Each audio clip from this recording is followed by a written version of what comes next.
CKNW News Time is 12:37. I'm Terry Shins. Welcome to the show. We got a jam-packed one for you once again this afternoon, so thanks a lot for being here. Well, what to do with Dana Larsen? Well, I told you yesterday.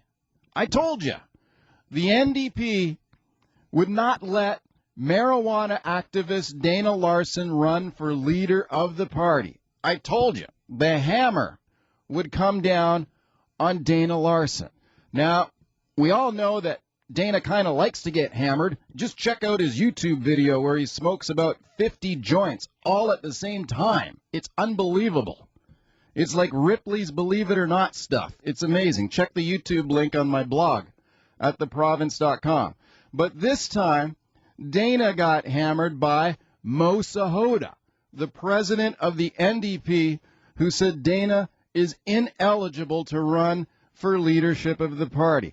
Now, I know what some of you are thinking, right? You're probably thinking, how the hell can a guy like Moe Sihota say this guy's ineligible to run for the leadership of the NDP because he smoked a lot of weed, when Moe Sihota was eligible to run for the president of the party when he was once cited for professional misconduct as a lawyer and not allowed to practice for 18 months and fined $2,000 as for misconduct as a lawyer. That's another story.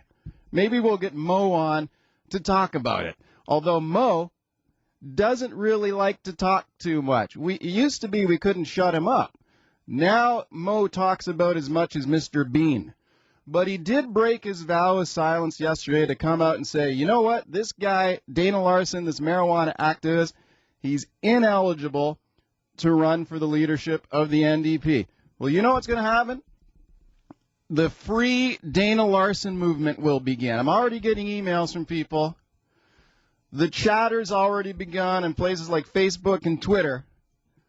Free Dana Larsen. Let this guy run.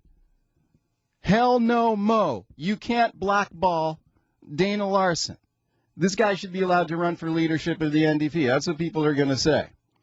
I don't know why the NDP let this circus happen yesterday, because they knew last week this guy was going to run. They should have nipped it in the bud, so to speak. But Dana still had his kickoff yesterday. It's going to be intriguing to see what happens. Let me introduce you to, we've got a great guest.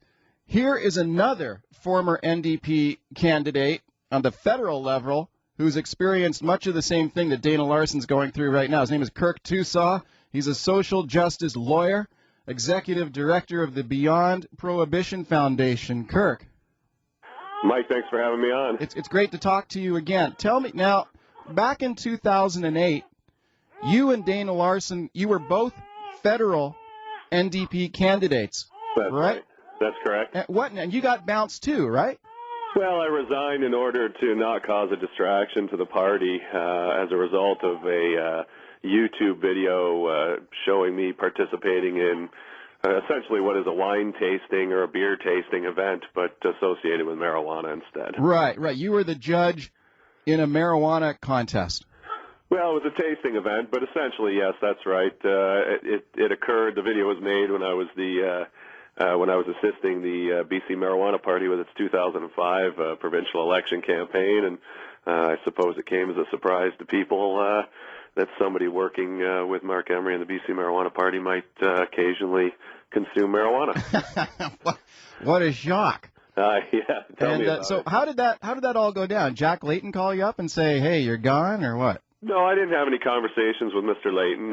Essentially, talked to some of the people in the NDP, provincial NDP, but being used as the federal party at that time. Okay. And we came to the conclusion that it would be better for the party to have me resign as opposed to create what would likely be an ongoing distraction. All right. Over the course of the campaign. Okay. What do you think about what's going on right now with Dana Larsen? Well, I'm a bit troubled by it. This is a democratic process. I think that it's a bit premature for Mr. Sihota to be jumping in and suggesting that Mr. Larsen's not eligible to run, particularly when it seems to be that he's got his facts wrong.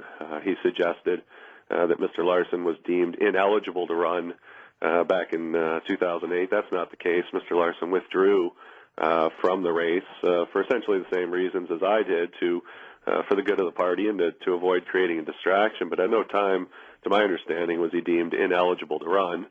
Apparently, there's also a suggestion that when Mr. Larsen renewed his membership back in November, the party elected to treat his donation as simply a donation and not a membership renewal. Strikes me that that's along the lines of a clerical error and probably not a reason to prevent somebody from engaging in the democratic process. Oh, okay, but isn't it also true, Kirk, that back in 2008, when both of you guys, you and Dana Larsen, both stepped down as federal NDP candidates, I mean, you guys were under pressure to do that, and if you had not stepped down voluntarily, wouldn't the hammer have come down? No idea what would or would not have happened. I certainly know that I had the support of my constituency and continued to have that support of my local riding. I think Dana did subsequent to our decision. But, sometimes you got to take one for the team, and that's what we did. All right. What do you think is going to happen now? I predict that the NDP doesn't want anything to do with Dana.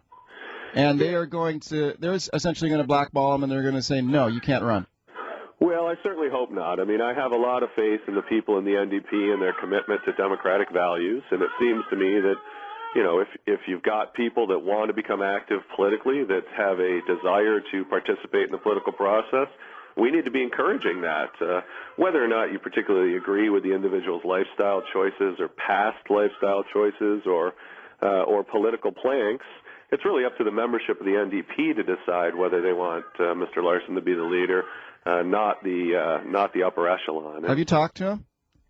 To Dana? Yeah. I have, yes. Yeah. How's he handling this? And is he going to try and fight this or what? Well, I think he's handling it in his usual manner with a lot of grace, a lot of class, and a lot of dignity. And he's and a couple of bong hits, or he's committed to working within the party to bring about some democratic change. That was a joke, Dana. That was a joke. Now listen, what about his videos? Because this is the thing that got him into a jam with the federal NDP. Yeah. And Nick, I know you got some sound. Here's just some of the little audio highlights of some of the videos that got him into a jam. Here it is. Sure. I could be ripped on acid by the time I finish filming this stuff, so I'm not sure what I'll remember. But anyway, I was told to take between 3 and 6 drops of this, so we'll see how it goes. I don't know what to tell you. I'm just getting nice and fried, so hope you're doing well out there. And yeah, I'm starting to hallucinate a bit too, so that's kind of fun. But I'll more about that later. Hey, look at my foot. Isn't that trippy? Let's see how much I can take in one blast. DMT is dimethyl tryptamine, right? It's good stuff. We finished our psychedelic voyaging for the evening, and now we're just driving home, smoking our very last joint that I rolled up in advance. So. Okay, the last part, Kirk, I think is the one that was the most troubling for a lot of people, driving home smoking a joint.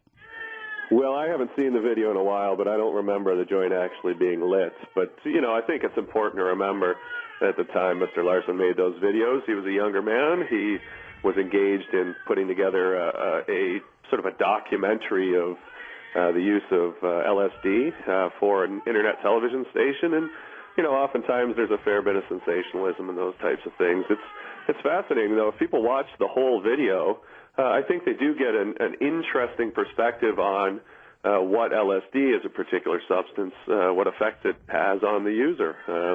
So it's probably worth, if people are interested, watching the video from start to finish and then coming to their own conclusions. And really that's all Mr. Larsen wants. He wants the membership of the NDP to judge him both on his past and on his present, and to come to their own conclusions about whether or not they want to cast their vote for him as leader. Oh, okay. Well, speaking of LSD, on the video, one of the things he says is that he dropped acid 100 times when he was a teenager. Yeah. And I just wonder what kind of an example or role model is that for young people, for a guy who says he wants to be the leader of this party, when he's on a video bragging about taking 100 acid trips when he was a teenager? Well, I don't think that you really need to look at it in that perspective. I mean, people do. Why not? That's what he said. People do things as teenagers that they may not do as adults, and that's just the nature of life. It's important that people have chances in life, that people are able to experience things and learn from them. I think Mr. Larsen's learned from that. And look, if we declared ineligible from political office all people that have used drugs as teenagers, there'd be a lot of politicians out of work today, including the President of the United States.